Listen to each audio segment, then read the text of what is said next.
getting wasted. Wasudunya kwa Ramogi pod wane mutende kod weche mag somo kama piny owacho kokalo bad migao mar somo kwa mondo miyo ne jiwo lony ma nyasani ne jopuonjre mong'ol kaka yor miyogi nyalo mar piem kod jowetegi mamoko. Oloso e sikunde jopuonjre mani kod pek mar neno ma St. Lucy School for the Blind Meru. Apisa mani mar joma ni kod pek mar neno Sam Waweru okoni dwaro nitie mondo mi sir jopuonjrego ka bende ogolo kwayo ne joma chunygi ng'won mondo miyo jol somb joma ong'ol e pacho ka. Oganda bende okwa mondo chiw thuolo ne nyithindo mong'ol mondo miyo chop lek margi mar somo ma ok ojwang'gi nikech kit ng'ol ma gin go.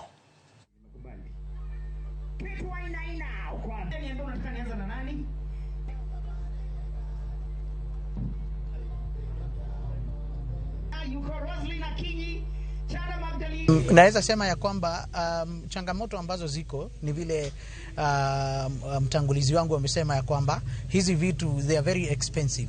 So kama serikali inaweza kujitahidi sana at least iweze kufanya hizi vitu ziwe affordable, hizi assistive devices, then hawa watu ambao wanaishi na ulemavu wa kutoona ama ulemavu mwingine wowote at least wataweza kuwa na maisha ya kufurahi na wataweza kuwa na maisha mengine kama ya wale watu wengine. Wakati ambapo tuseme tunafanya zoezi la pamoja na hawa wenzetu ambao hawana ulemavu, unakuta kwamba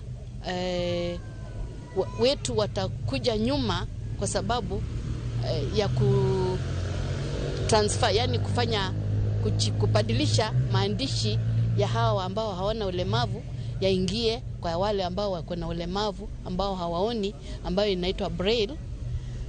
Inachukua muda.